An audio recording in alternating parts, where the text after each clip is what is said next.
En Slovénie, où se sont donné rendez-vous les membres de la Commission baleinière internationale. Il y a 30 ans, le moratoire sur la chasse commerciale à la baleine entrait en vigueur, une mesure qui a permis d'en sauvegarder des centaines de milliers. Aujourd'hui, au menu des discussions, la création d'un sanctuaire de 20 millions de kilomètres carrés dans l'Atlantique Sud, une mesure chère à l'ONG Greenpeace. Attention, certaines images peuvent choquer. Le compte-rendu d'Ulrike Dessler. Paris, à la rencontre d'un artiste incontournable de la scène artistique, Hervé Di Rosa, acteur majeur de la figuration libre. Ses œuvres sont à l'honneur en ce moment à la Maison Rouge à Paris.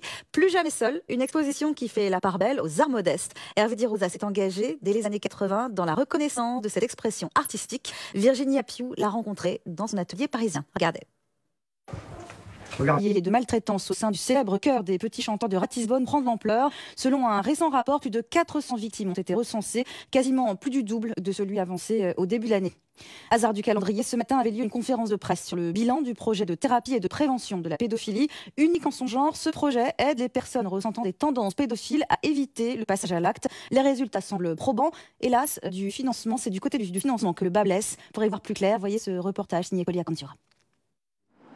Il met à l'honneur depuis ce week-end le travail de Maurizio Cattelan à travers l'exposition Not Afraid of Love. L'occasion de découvrir des œuvres majeures de cet artiste italien, figure incontournable de l'art contemporain, mêlant l'humour à la gravité, la rigueur au scandale, l'amour à la violence. Cette rétrospective est à découvrir jusqu'au 8 janvier. Visite guidée avec Richard Bonnet, Christian Mignard et Pascal Fuchs. En 2015, leur nombre a doublé par rapport à 2014 pour atteindre son plus haut niveau depuis 2000. C'est ce que révélaient récemment nos confrères du Weltanzondag. Aujourd'hui, le gouvernement présentait son rapport sur les exportations d'armes. Le chiffre d'affaires de l'industrie militaire allemande est en forte hausse. Un bilan qui dérange d'autant plus que de nombreuses livraisons concernent l'Arabie Saoudite et la Turquie. Le compte-rendu de Jean-Marie Magro. Le rapport du gouvernement Nouvelle fois cédé à la pression de la Turquie.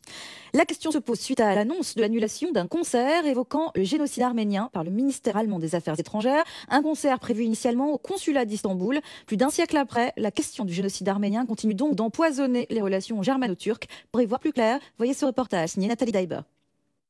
Agathe offre au public français son dernier film. Moi, Daniel Blake sort aujourd'hui en salle en France. Il a fait sensation lors du dernier festival de Cannes et le jury ne s'y est pas trompé puisqu'il a remporté la Palme d'Or, la deuxième pour le cinéaste militant. Moi, Daniel Blake, un drame social qui nous plonge dans le quotidien d'un exclu du marché du travail. À 80 ans, Ken Loach, plus en colère que jamais. Lionel Julien et Marc Meffray l'ont rencontré lors du festival de Cannes.